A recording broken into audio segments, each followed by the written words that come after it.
Good evening, everyone, and welcome to the third session of the webinar series around COVID-19 organized by the Eurolebanese Medical Society. Tonight will be joining us from Oslo, Professor Michael ABDELNOOR, from New Jersey, Professor Edmond, and from Beirut, Professor Nada MELHEM, to discuss what does the future hold regarding this emerging virus. We'll talk about the epidemiologic evolution, the treatments, if we should be ready for a second wave, and how to face it. Before we start, please feel free to ask your questions at any time on the comment section on the YouTube on your right. We will start our session with Professor ABDELNOOR. Professor ABDELNOOR is a professor in clinical research methodology at the University of Oslo. He is also the leader research in clinical epidemiology at the Oslo University Hospital, and he is the founder, manager, and leader of the clinical research unit at the EpiBiostat, which is an independent health research unit working in Norway and in Lebanon.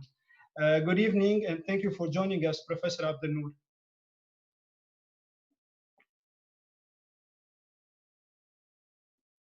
Professor ABDELNOOR.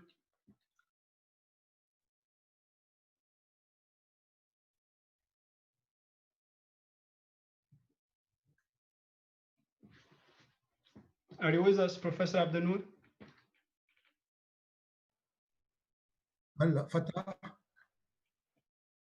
Okay. Do you hear me? Yes, we hear you right. Okay.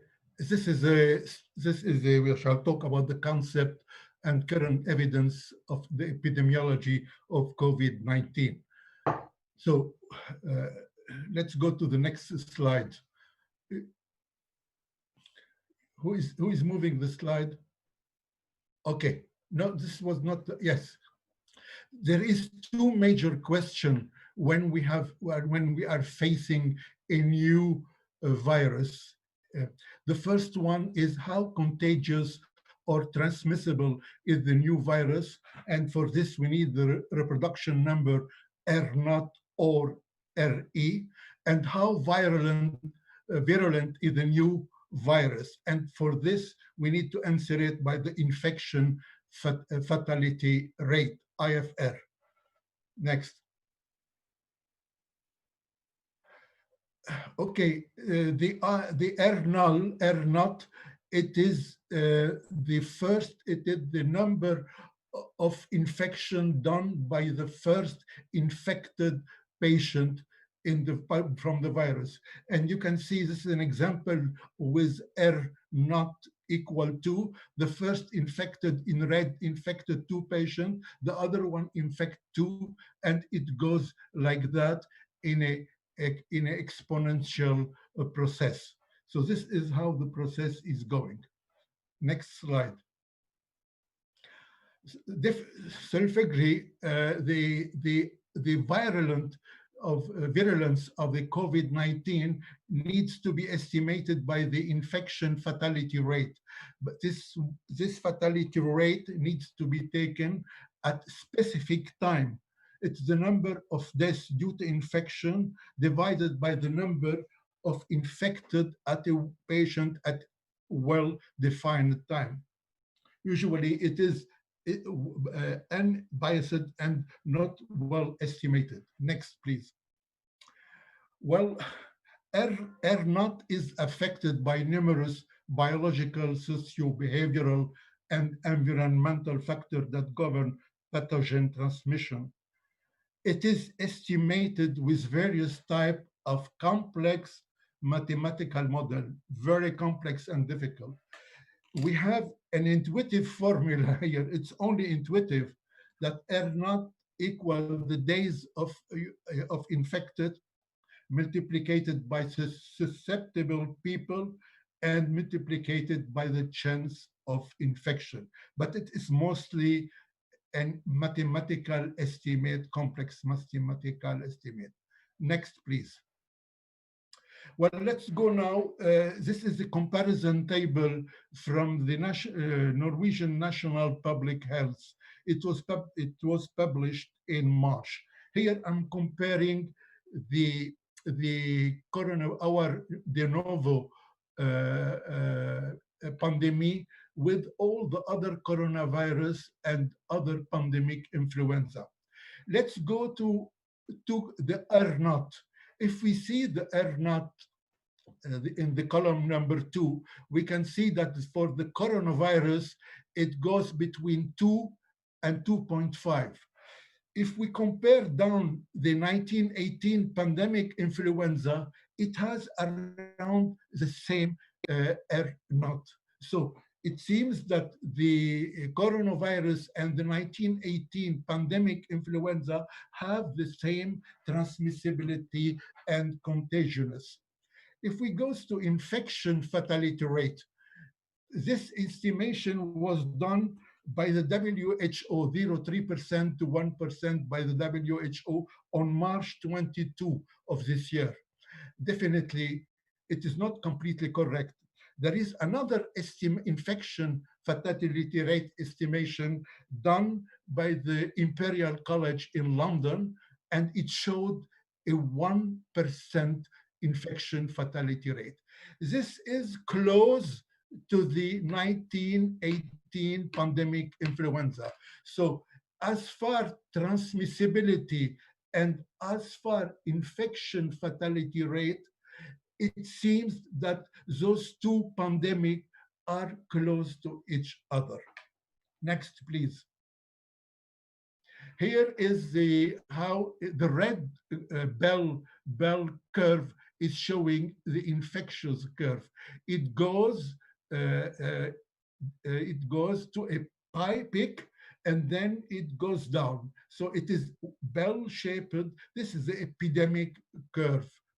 And the time between the 5% to the 95% percentile of this curve is the duration of the epidemic. Next, please.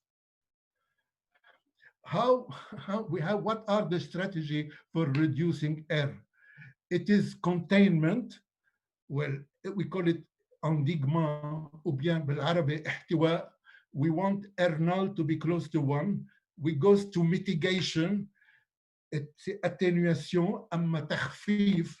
We have R not close to 1. And then the last one is a suppression, where we want to go to R not lower than 1. And in Arabic, I will call it إخماد. Next, please. Well, I need to talk about the immunity, population immunity. In a population, we have a protection given when a sufficient large proportion of immune individuals are in the population. We estimated the herd immunity via the R naught, and we're considering R naught from 2 to 3. We have a herd immunity, population immunity, which goes from 50 to 60% of the susceptible population. Goes next, please. Here, I want to talk about an article which is coming in the Lancet from Anderson and al. From the Imperial College in London, Department of Epidemiology, Infectious Epidemiology. Here he has done a simulation of transmission with baseline, simulation with cases. Secondly, simulation by social distancing on all the duration of the epidemic. And third, a simulation with more effective but limited to a period of time. And suddenly they got a resurgent epidemic when the mitigation was halted. Let's go to the figure, because I want to talk about it. Here is the figure. You see, in the red, it is the cases, and the timing of the cases of the epidemic curve usually is the peak is uncertain because of randomness in early dynamics, heterogeneities in contact pattern, and spatial variation. Uncertainty also as far the K epidemiological parameter. If I go over there in the green, it doesn't look very green, but anyway, if I make mitigation during all the duration of the epidemic, I get a social, by social distancing, I get a good solid flattering of the curve, and I stabilize the epidemic. If I goes on the other hand with strong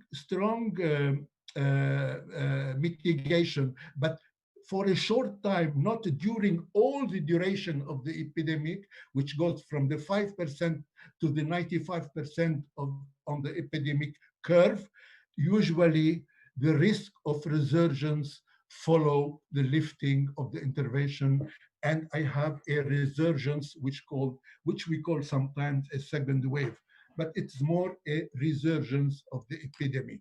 Those are simulation study on transmission done by the Imperial College and published in Lancet. So the importance of the resurgence is pinpointed here. Next, please. Well, those are some characteristics of the epidemic. I went in all the studies by overview of all the studies and meta-analysis. We have a doubling time of 4 to 7 days. We have an R0 going from 2 to 3. We have an attack rate, assuming no intervention, which goes from 78, 75 to 92% of the susceptible population. We have an incubation period from IP from 4 to 6 days, and we have a serial interval SI median of 4 days. It's very interesting to see that the serial interval is less than the IP, which indicate high probability of pre-symptomatic infection. Next, please. Well, I discovered this overview of the article of Ioannidis, and Ioannidis is well known here.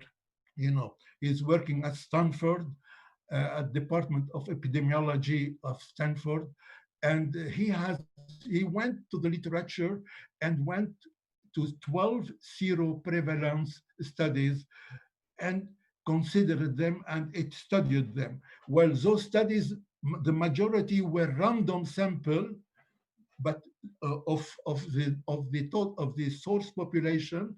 That's the reason the quality of 2 of them were not very good.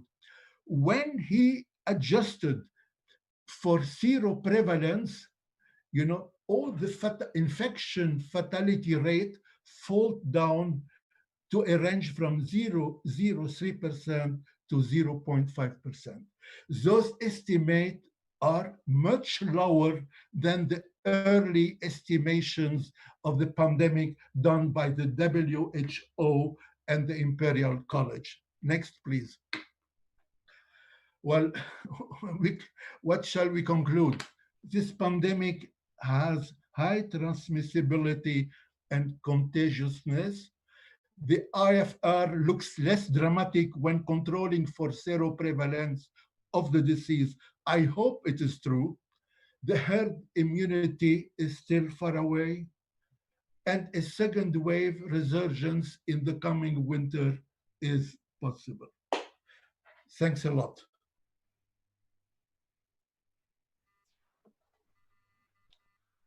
Thank you, Professor ABDELNOOR. Well, it seems that even though the world took unprecedented measures to face the virus, the fight against COVID-19 is far from being over. And we probably should be ready for a possible second wave, if not imminent, but maybe by the end of the year. Assistant Professor Dr. Edmond SARKIS will be joining us from New Jersey, USA, to talk about the therapeutic arsenal that we have so far to treat patients with COVID-19. Dr. SARKIS is a St. Joseph University and University at Buffalo graduate. He is an assistant professor of medicine at Rowan University School of Medicine and a pulmonary and critical care physician at Cooper University Healthcare in New Jersey. He is also the ICU medical director and head of division of critical care at the Cape Regional Medical Center. Dr. SARKIS has been in the front line in the fight against COVID-19 since the pandemic reached the US. He has been working with Cooper Group that covers 3 ICUs, an Inspira Health Network, and the ICU of Cape, which he is directing. This group is one of the 2 referral centers in the state of New Jersey, which is the most densely populated state in the US. So as you know, New Jersey and New York City were hit hard during the pandemic with up to 10,000 cases every day. During his work and his work with his team, he was in continuous contact with equally renowned team worldwide, especially in Italy. Dr. Sarkis will take us over the treatment options we have so far for COVID-19. Good evening, Dr. Sarkis. Good evening, Mark, and thank you for the introduction. We're going to dive into the treatment options immediately. So, as you know, there are, let me start by saying that there are two phases of the disease. There's the phase one, and it's mainly a viral-driven phase with high viral load, followed by phase two, which is hyperinflammatory phase, starting at day 7 to 10. And it's usually, this is how people die from COVID-19. So few studies on all the medications I'm going to be mentioning. So therefore, it makes more sense to go by physiology and pathophysiology and use antiviral in the first phase of the disease and as early as possible, and anti-inflammatory medications in the late phase. So I'm going to start by talking about remdesivir. Before talking about remdesivir, there's a disclaimer, and that's very important, that things are changing. And what we know today is completely different than what we're going to be doing in 6 months or a year from now. The one thing we know is that we don't know enough. Remdesivir. So it was developed by Gilead in 2009 to treat hepatitis C, but it failed. And then Ebola came, and then it failed again. They used it in some animal studies in MERS coronavirus and SARS-CoV-1, and they had good results. And then we're here now. The recommended treatment duration for remdesivir is 5 days or 10 days. 5 is as good as 10 days. Sometimes it's better. I mean, there are some studies that showed that, and we can talk about all these studies later. It's contraindicated for patients with kidney failure with a GFR less than 30 and patients with high liver function test, AST, ALT greater than 5 times upper limit of normal. And let me tell you, it is the one and only treatment recommended for COVID-19. The main study that happened was the New England Journal of Medicine study published in May 2 weeks ago. They looked at 1,063 patients, and they're randomized between remdesivir versus the controls who got placebo. And they divided these patients into 7 subgroups based on their oxygen requirement. So you had patients who did not require oxygen, patients who had nasal cannula, patients who on high flow oxygen, non-invasive positive pressure ventilation like a BiPAP, and mechanical ventilation, critically ill ECMO patients. This is a preliminary result because 300 patients are still going through this study. But what it showed is that the median time to recovery was 11 days in the remdesivir group compared to 15 days. So it shortened the duration of symptoms by 4 days. And you can see that on the Kaplan-Meier curve to the right-hand side, 11 days for remdesivir, which is in blue, and it's later on for the control groups. There was a trend towards a better mortality and improved mortality, but did not reach any statistically significance. Looking at those subgroups, we are now sure that the patients who benefit the most are the patients who required oxygen via nasal cannula. Unfortunately, the patient on high flow and the patients here on the mechanical ventilation did not see any benefit. And there are many reasons for that we can go through it later on. The next medication is Plaquenil. And science versus politics, I don't know, but today I'm sure I'm going to talk about science. The initial study was a very suboptimal study, if I may, by Didier Raoult and Philippe Gautret. That was done in France. What they did is they looked at 20 patients, single arm study, 1 center. They looked at their nasopharyngeal swabs, the viral PCR. They gave these patients Plaquenil. Some of them got azithromycin, not all of them.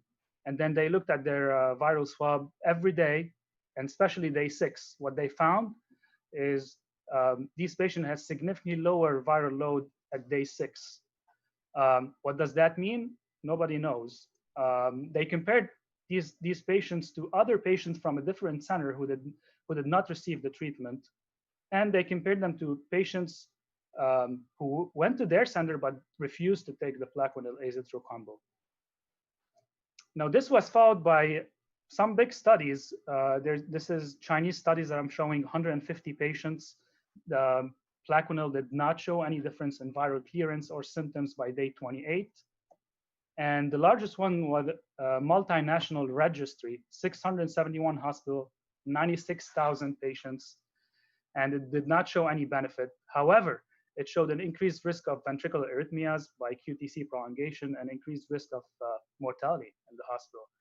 This was published in the Lancet, and the same data we got from the Veteran Affairs Registry, the VA hospitals in the United States, that also showed the same thing, an increased in-hospital mortality. Convalescent plasma is my third medication. It's not a medication.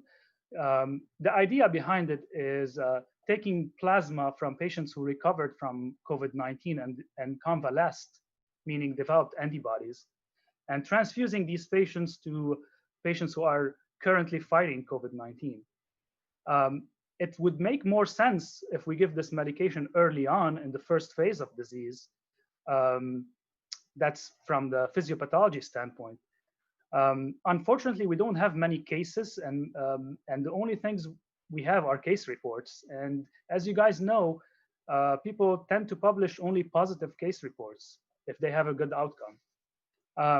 Now, what's surprising, and especially to my specialty, they tried it on 5 patients in China and Wuhan who were sick, mechanical ventilation, ECMO patient, and they all recovered. And they were given the medication 2 weeks into their symptoms.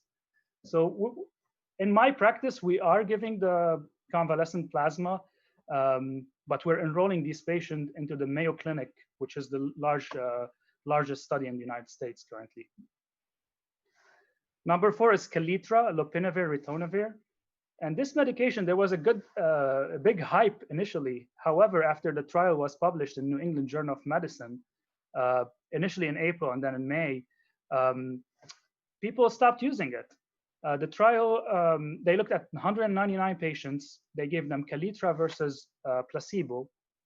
The caveat, most of these patients got other treatments. And the other problem is, on average, these patients got the medication at day 11. So again, remember the 2 phases. So we're more towards the end of phase 1, more into the hyperinflammatory phase. Now, this did not work. Currently, the University of Pennsylvania in Philadelphia is enrolling patients for Kaletra, but they're giving it early on with other combos. So we'll see, but we are not using Kaletra anymore. Number 5 is tocilizumab, Actemra, which is an anti-IL-6. The idea behind it is to give it in the second phase, the hyperinflammatory phase, because many patients were tested for IL-6, and the serum level of IL-6 was very elevated in those patients. So the thought is, if we decrease the immunity and we give them anti-IL-6 and target these molecules, these cytokines, are we going to be able to achieve anything by decreasing their inflammatory state? And we don't know. There's one study from China, also like 50 patients was positive. They showed decreased lengths of stay in the hospital. But again, we need more data. We are currently using it. It comes in 2 doses, but we reserve it for critically ill patients in the ICU. Last but not last. My favorite topics, non-pharmacological therapies, steroids and anticoagulation. Now, these need a presentation by itself, but we're going to go through them, summarize everything, basically. I'm going to start by steroids. CDC, WHO, and NIH do not recommend steroids in COVID-19. However, they say if there are any compelling indication for steroids, give it, meaning flare-up of your asthma, flare-up of COPD, adrenal insufficiency. These patients should get steroids despite having COVID-19. Now, the SCCM, which is the Society of Critical Care Medicine, and the Surviving Sepsis Campaign agree with CDC and WHO, but they say we should give steroids in ARDS. Now, If we look at steroids history, basically, there are three indications for it in illness. Relative adrenal insufficiency, like what happens in septic shock, and there is good data on it. Not very good mortality data, conflicting evidence on that, but definitely shortens the duration of pressor requirements and critical illness. The other one is prevention of the fibrotic phase of ARDS. And there are many studies on that, from the Maduri studies a couple of years ago to the most recent one in February, DEXA ARDS. So we are giving steroids in severe ARDS. And number three is the most interesting in COVID-19, which is immunomodulator effect, decreasing the hyperinflammatory phase and targeting that inflammation. Is it going to give us any benefit? And we have some retrospective studies on that. We have a Chinese study early on in March. They looked at 46 patients who got methylprednisone, and it was a single center. What they found is there was a faster improvement in their oxygenation, and they were able to come off the nasal cannula. They were not that sick, but they were able to come off the nasal cannula faster. Also, their X-ray cleared up faster. Also, again, like retrospective, few numbers of patients and single center. The other one is another Chinese study, and they looked at risk factors associated with mortality and ARDS and COVID-19 patients, 200 patients, retrospective.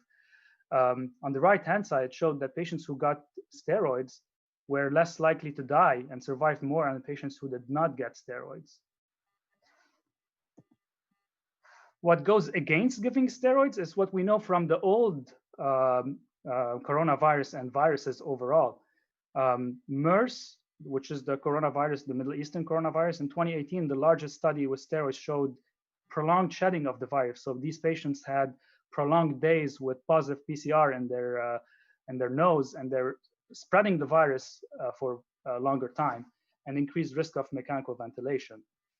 This is the same of what we found in SARS-CoV-1, also prolonged shedding of the virus and prolonged lengths of stay. In flu, we had higher mortality and harm, and in RSV, no benefit.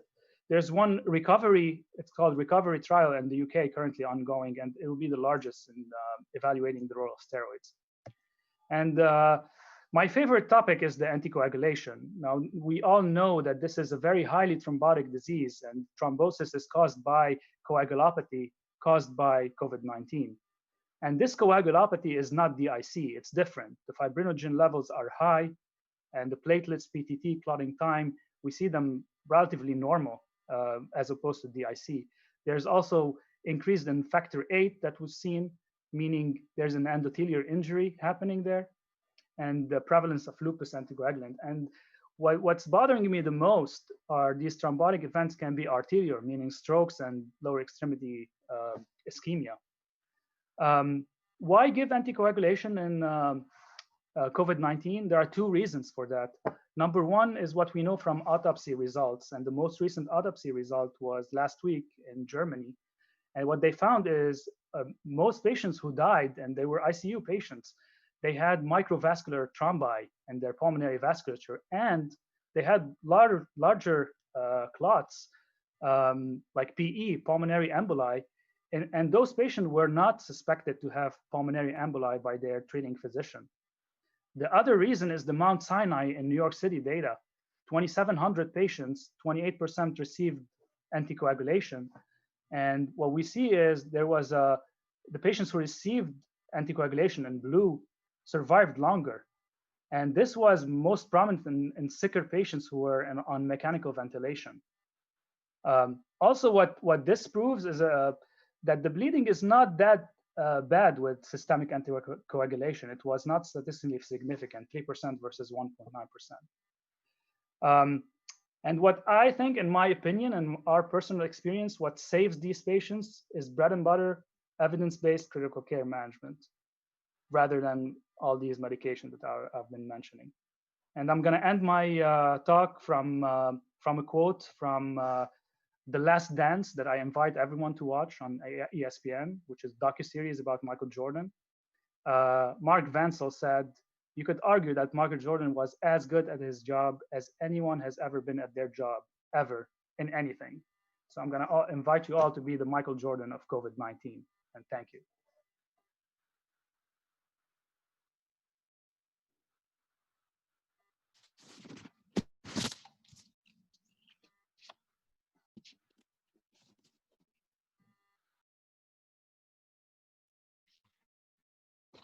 Sorry, I forgot myself on mute. So I want to say thank you to Edmond. I have so many follow-up questions, but first I want to let us talk with our guest speaker from Lebanon, Professor Nada MELHEM.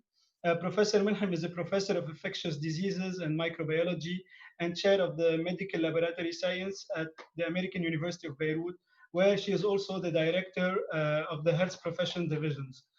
Professor MELHEM is also the member of the National Committee for Communicable Diseases and a scientific expert on the National Commission for Chemical, Biological, Radiologic, and Nuclear Defense. The committee was monitoring closely the health crisis caused by COVID-19 in Lebanon and issuing recommendation to the Director General and Minister of Public Health. Good evening, Dr. MELHEM. Thank you for joining us. Good evening. Thank you for having me. It's a pleasure. Professor MELHEM, Professor ABDELNOOR presented the epidemiological dynamics of the COVID-19 pandemic, and he concluded that a second wave is probably on its way. I would like to ask you about your opinion on the matter, especially in Lebanon, because the lockdown in Lebanon was not equally respected everywhere. Do you think that what the society did actually acquire the society a sufficient herd immunity? And does that change the natural evolution of the virus in Lebanon? Thank you.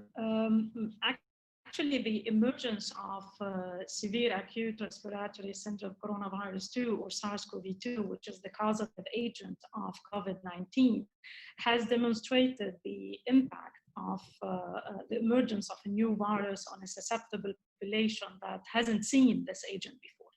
And of course, when what Dr. ABDELNOOR has mentioned regarding the herd immunity, which is the indirect protection from infection, that is confirmed to susceptible individuals when a sufficiently large proportion of immune individuals exist in a specific population. Ideally, this happens when we have a post-vaccination. And that's the aim of vaccination. Now, in the absence of the vaccines and building up SARS-CoV-2 herd immunity through natural infection is actually theoretically possible. But that would mean that we would need a large fraction of the human population to become infected with the virus, and millions of people would need to be succumbing to it. And so, while it is possible, this should not be our ultimate goal. And the emphasis should actually be put on policies and that are protective of the most vulnerable groups in the hopes that herd immunity will eventually catch up when we have a vaccine. Now, from the epidemiologic point of view that Dr. ABDELNOOR has touched upon, there are many factors that would impact herd immunity, and these include, the infection rates, the infection fatality rate, the case fatality rate are affected by the age distribution. They are different in different countries, and there are many other factors epidemiologically that would affect them. From the immunological point of view, when we look at the data that we have about sterilizing immunity, we don't have enough data on that. So the establishing a herd immunity against SARS-CoV-2 just to as something that we have the ability to generate this sterilizing immunity. And we used a small study in rhesus macaques, whereby this study found that reinfection was not able to occur after 1 month of the first challenge, suggesting that we could have this sterilizing or long-term sterilizing. Now, in human beings, we have a study, a cohort study of 175 recovered COVID-19 patients, and whereby specific neutralizing antibody or specific SARS-CoV-2 specific serum neutralizing antibodies were detectable at a considerable level, but variable titers, indicating that the generation or the production of neutralizing antibodies against SARS-CoV-2 is relatively common. Now, how long these neutralizing antibodies would last, we don't know, and this is why, you know, the scientific community is largely investing in this. Now, until we have the development of a vaccine, and let me, you know, between quotations, we have 10 approximately 10 clinical trials that are at different phases of vaccine trials using different platforms, different models, from chimeric model to RNA platforms to DNA platforms, inactivated virus platforms, and so on and so forth. And we have in the hundreds of in the count of hundreds and more trials that are in preclinical evaluation. But the production of a vaccine is going to take time. And this time could be between 18 months, between 12 to 18 months, despite the record time that the scientific community and pharmaceutical companies and academicians and everybody jumped into the generation and the production of a vaccine. We need to test the safety of the vaccine. We need to test the immunogenicity of the vaccine. We need to test the effectiveness and the efficacy of the vaccine. And then until then, we have to continue until we have the development of a vaccine and until we have the manufacturing of the vaccine.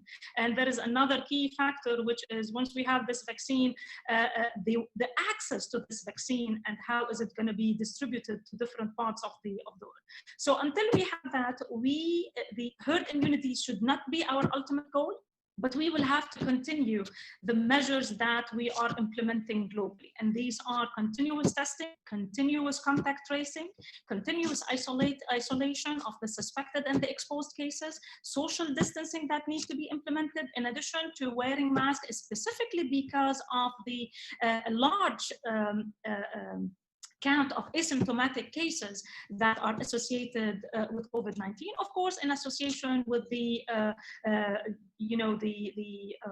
basic and fundamental public health measures related to the implementation of hand hygiene and so on and so forth. And these are all to reduce the spread of SARS-CoV-2. So the more we implement these, the more we are going to reduce or delay the resurgence of another way that Dr. ABDELNOOR has mentioned. Now, you've asked about the implementation in Lebanon, and the first confirmed case of COVID-19 was in February 21, and we started, of course, implementing testing on travelers coming from areas where COVID-19 was reported. But then later on, and by March 15, an emergency state was declared in Lebanon. And then in March 18, all the borders, including the airport, were closed. And the total lockdown actually was maintained until April 27. And during that total lockdown, what happened is that we were monitoring, of course, the number of cases, and at the same time, we scaled up the testing. So we increased our testing capacity in order to have a better view on what we are dealing with in Lebanon. And during that phase, we reached actually a stability of the percentage of confirmed number of cases, taking into account the daily number of RT-PCR testing that we are doing. We've had a stable percentage of confirmed COVID-19 cases of less than 2%. And then April 27 designated and marked the beginning or the implementation of the exit strategy for the lockdown. And we had 5 phases for the exit strategy from the yes. Dr. MELHEM, I will talk about the exit strategies, and I will go back to the vaccines and the immunization. I'm receiving a lot of questions regarding treatment. So I want to finish that chapter first, then we will talk about the future. Dr. SARKIS, you talked at the beginning of your presentation about remdesivir, which is probably the only molecule that we can kind of rely on now. And you said that there is some result of an article that was published soon or soon to be published that have shown better response of remdesivir at 5 days of treatment compared to 10 days of treatment. And then you said there are some limitations to this study. Why 5 days instead of 10, and what are those limitations? So that's a very good question. So Gilead Pharmaceutical released a preliminary report 2 days ago, 48 hours ago, for the long-awaited third trial on remdesivir. There are 3 trials currently that are done. This was the third and last one. What they did is they randomized patients 1 to 1 to 1, receiving 5 days versus 10 days versus placebo. And the preliminary data showed a statistically significant improvement in the 5 days group, and improvement in 10 days group that was not as good or statistically significant as the 5 days. Now, there's a caveat to that. Patients who received 10 days were sicker, like significantly sicker, and some of them requiring mechanical ventilation. Also, the other possibility that I can think of is potential toxicity from a prolonged course. I think we have to wait for the published data to review it and draw our conclusions, because this is still a preliminary report from Gilead, the sponsor, basically. However, what we have agreed on in our practice is to give 5 days, because 5 days is at least as good as the prolonged treatment, 10 days, and therefore you can treat more patients for the same amount with the same amount of remdesivir, because we don't have a lot of it. So instead of giving 1 patient 10 days, we can give 2 patients 5 days. Okay, and so this goes a bit with the study that you talked about as well, showing that there is no difference with patients that were under high flow oxygen. So should we consider remdesivir to be only efficient in non-severe cases, or what do you do? So that's a very interesting point, and that breaks my heart as an intensivist. But as you know, most studies are underpowered to detect a significant difference in subgroup analysis, and this was a subgroup analysis. So that may have been the case. Now, the other more likely cause is that these patients are sicker at baseline, meaning even the placebo would need more than 15 days to recover. So the question is, had we followed these patients longer, would that have showed any significant improvement? In our practice, we are giving remdesivir for critically ill in the ICU. Okay. Okay. I have one question about the studies done by Didier Raoul and the chloroquine. We've all seen the first study, which is at least, let's say, it was very questionable. Apparently, there were some other studies that we were waiting for. Someone asked about those studies. What do you think about it? So again, like we don't have many studies and we don't have a lot of data, and we should be careful in interpreting any data. Again, I started my slide by saying there's a lot of talk about Plaquenil, and until we see something that's really relevant, like improvement in symptoms, or it's going to be tough to prove mortality, but any other improvement than just having a lower viral load, then we will consider Plaquenil again. My problem with the Plaquenil is the toxicity, and we are seeing, like, we've given Plaquenil early on because it was the only thing that's recommended or only thing that's been given worldwide. Back in March, we were giving our patients Plaquenil. Now, I did not personally have any mortality as a direct effect of Plaquenil, but many patients have prolonged QTC, and I don't know what's gonna happen afterwards, you know. So we should be careful in interpreting any data. And okay, so we cannot completely rely on one molecule choice. So practically, I want to know what do you do when you receive a COVID-19 patient? Practically in the hospital, you're at the ICU, you receive a COVID-19 patient who needs supportive care. What are your first reflexes? What are your ABCs? That's a very long question to answer, but let me start by saying that I believe the most important evaluation to be done immediately upon admitting a COVID-19 patient is evaluation of their oxygenation. So patients admitted to the ICU are likely to require more than nasal cannula, probably high flow oxygen or even intubation. Now, we're not going to talk about ventilators and how to manage ventilators because that needs a talk by itself, a session by itself. However, for patients on supplemental oxygen, and I mean high flow oxygen or non-invasive, which we're using less and less, we need to make sure they're not progressing towards SILI. And that's a concept that's newly described. SILI, S-I-L-I, self-induced lung injury. It's well known that COVID-19 patients are causing their own lung injury by spontaneously taking large tidal volumes, being tachypnic, or using a very high intrathoracic pressure to generate or to maintain normal oxygen.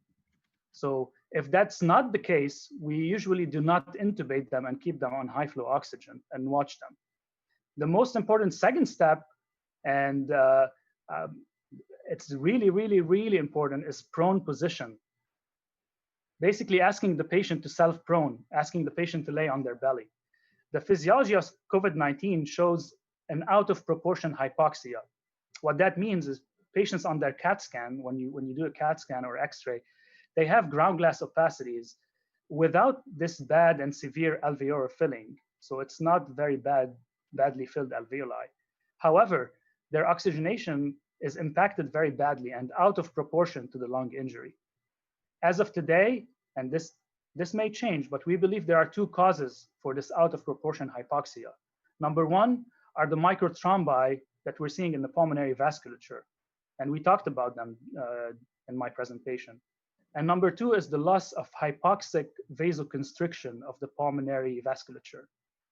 As you know, the lungs are the only organ which adapts to hypoxia by doing vasoconstriction to shunt blood away from the hypoventilated areas of the lungs. All the other organs will dilate and to get more blood flow in the presence of hypoxia.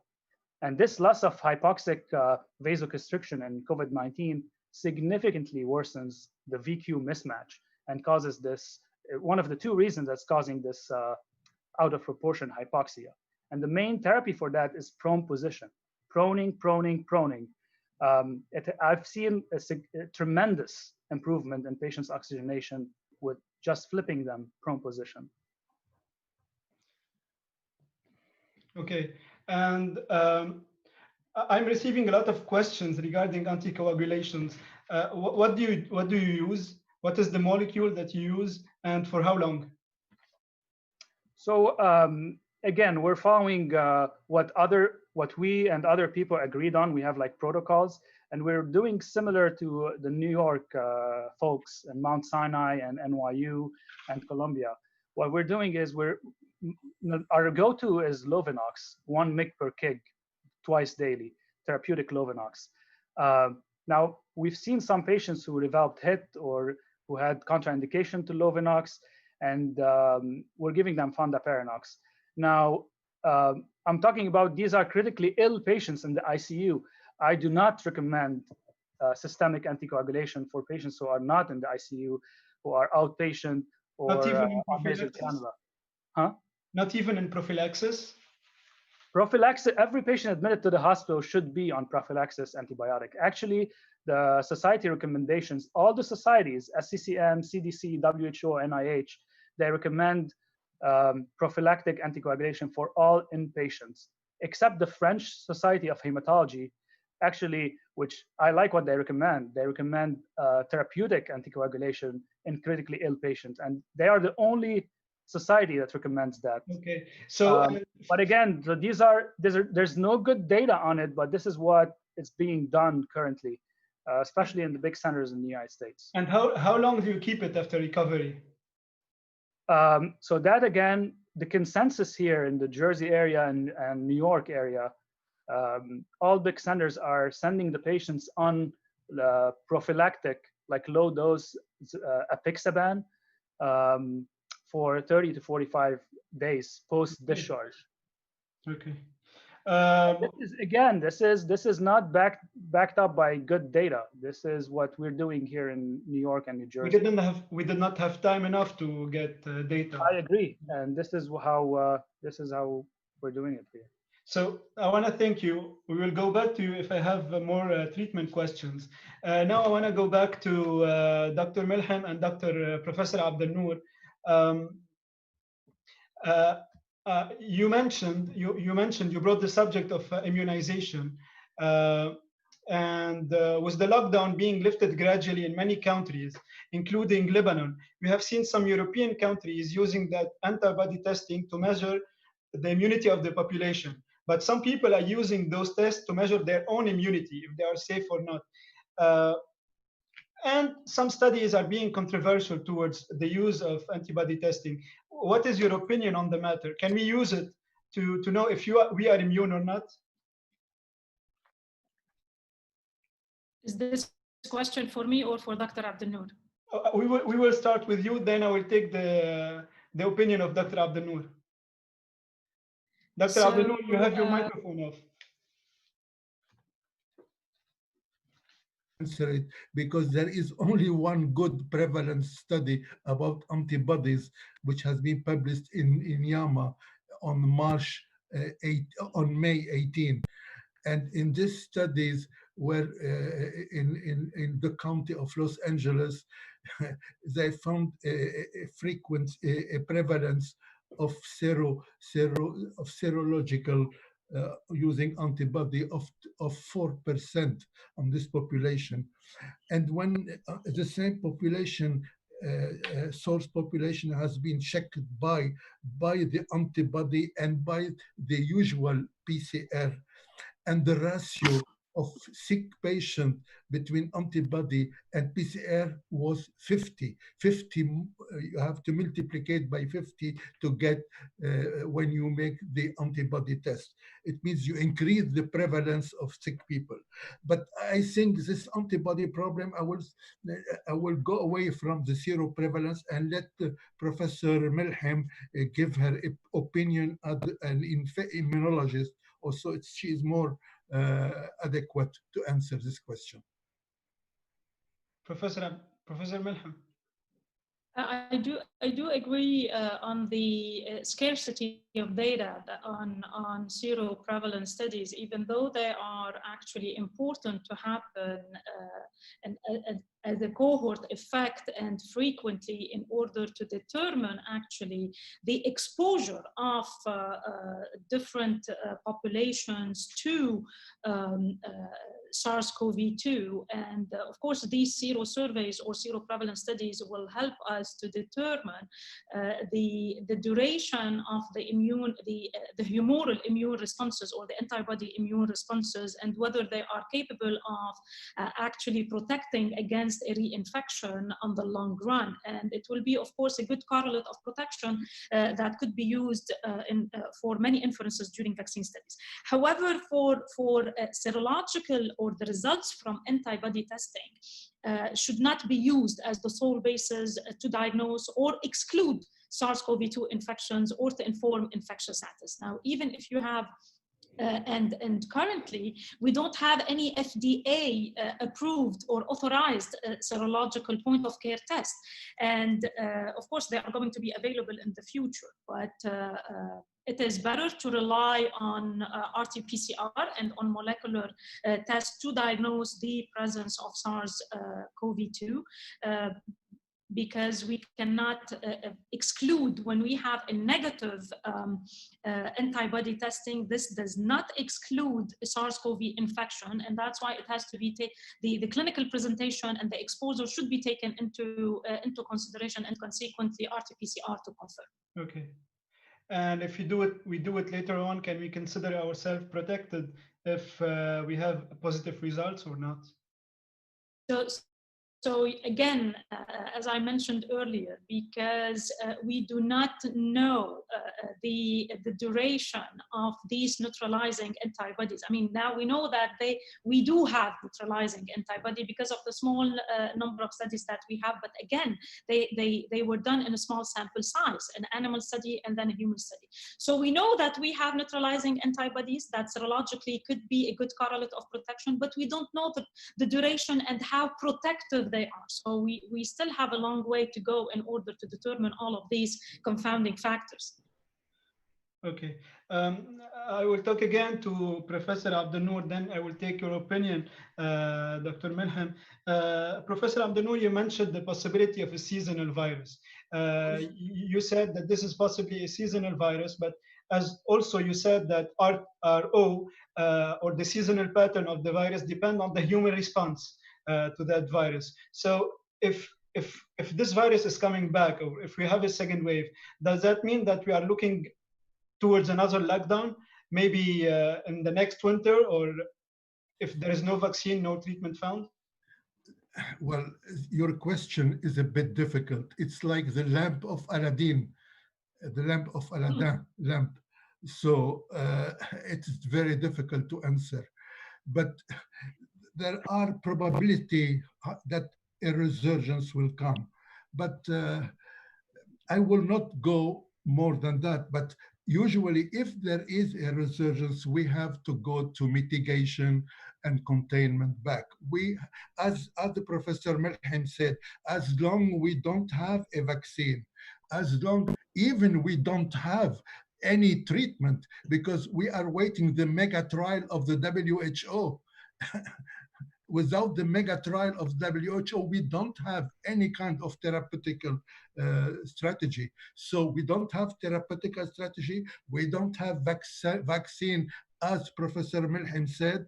So we have just to go back to make containment, mitigation only, and hope for the best.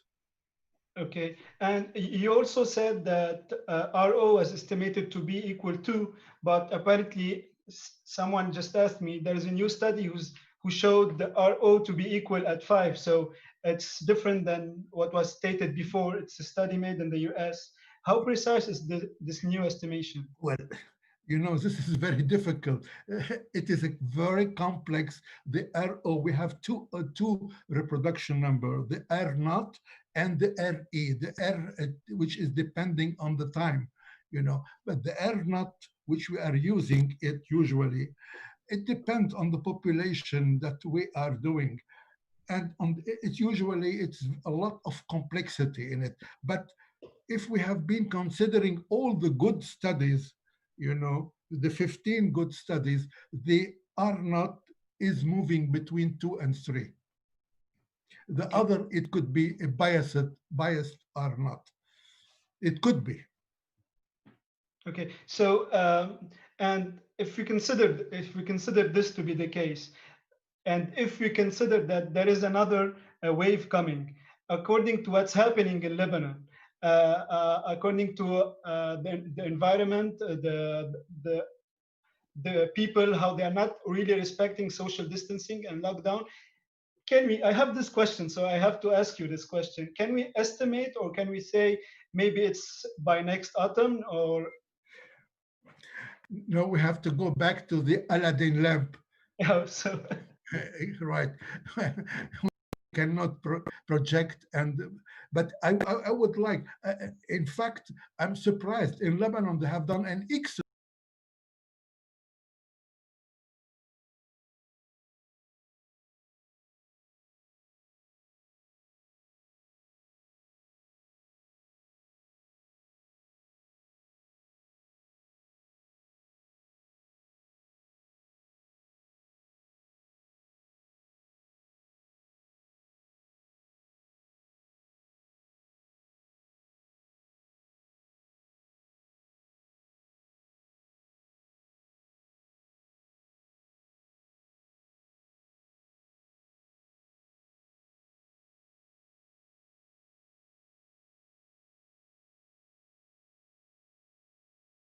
and she will give you another answer, perhaps.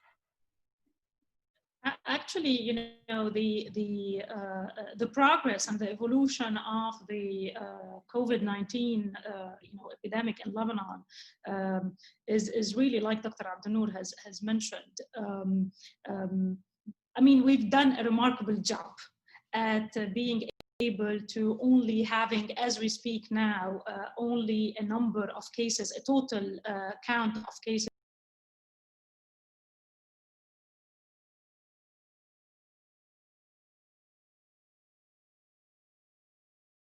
panel.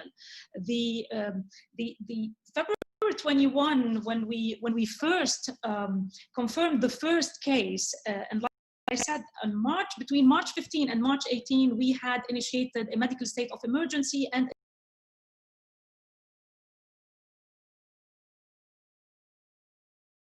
in order to detect cases, and the contact tracing was up and running all over the place through the epidemiologic surveillance unit, the isolation. We had more than one academic centers and affiliated hospitals doing these testing and scaling up their diagnostic capacities, training of different public hospitals and in different areas in the muhafazat and in the rural areas in order to be able to also run their own testing rather than waiting and coming to Beirut where RT-PCR was being done. So, and then because of this lockdown, the implementation of the lockdown, we had this stability during the whole month of April of a percentage of confirmed cases, which is less than 2. And like I started by saying, April 27 marked the first day of the implementation of the first stage or the first phase of the exit strategy from the lockdown. And the 5 phases actually were designed in this for the gradual exit from the lockdown. And however, of course, you know, we've heard a lot of criticism about the rise in the number of cases, but April 27 actually not only the first phase of the exit strategy, but also it marked down the second phase of receiving the expats from or the Lebanese from other. And this is why many cases were imported, and of course, contacts of these imported cases were able to propagate, and this is why we had a kind of an increase again above the 2% of percentage confirmed cases. However, we are back to a stable phase, and like I said, we're doing targeted testing in the entire country, contact tracing. There are fines now on the use of masks or not in public places where you have a clutter, and of course monitoring of the implementation of the physical distancing. We are this week in the last phase of the exit strategy, and however, like Dr. ABDELNOOR, have to and have to do testing, deal with the Professor Merkel, you're cutting up. You're cutting. I cannot hear you well. Here. Hello. Hello. You hear me? Yes. Being in France, I saw the difference between the surge, and I saw how did the Lebanese government and the Lebanese people deal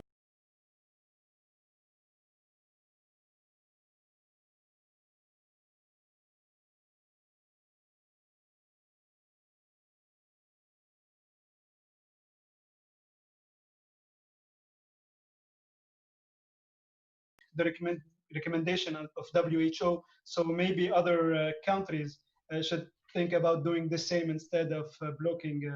Anyway, I have one final question because we are our time is a bit up. It seems that our only solution or our only hope is to find a new vaccine, and you started talking about the phases, and how close are we from finding a new vaccine? It's going to take time. Like I said, we need to test safety, we need to test genicity, we need to test effectiveness, and we need to test efficacy, and we have different phases. Now, however, like I said, there's a speed urge at doing 10 in different phases, 1 and 2 clinical trials, which is great for and remarkable. But we also have, like I said, evaluation. Are we going to be to have a vaccine in 6 months? No, I think it will require at least a year to a year and a half. And this is why we like to keep on doing what we're doing now, testing, contact tracing, social distancing, implementing all of these in order to stay as Dr. MELHEM, I couldn't hear everything because the voice was cutting, but I understood that it's at least 1 year, 1 year and a half, if the trials that are going now are promising.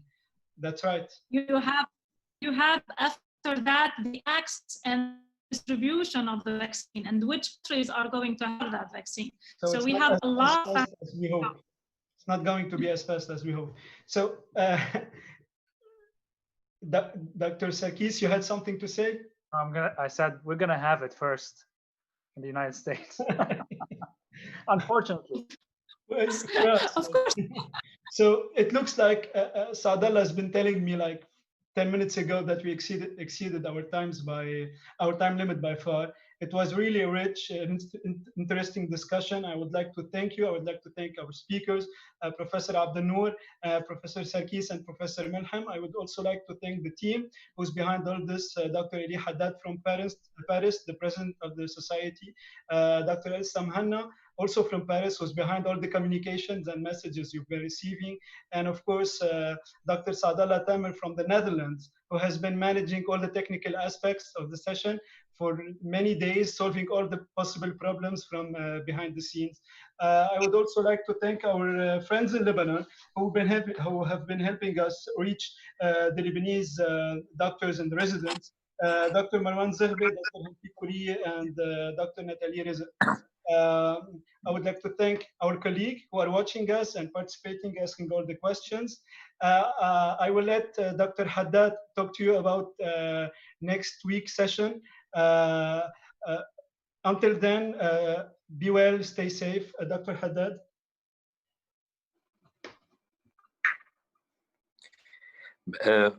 مرحبا. بدي بس سعد الله إذا يفتح لي الفيديو.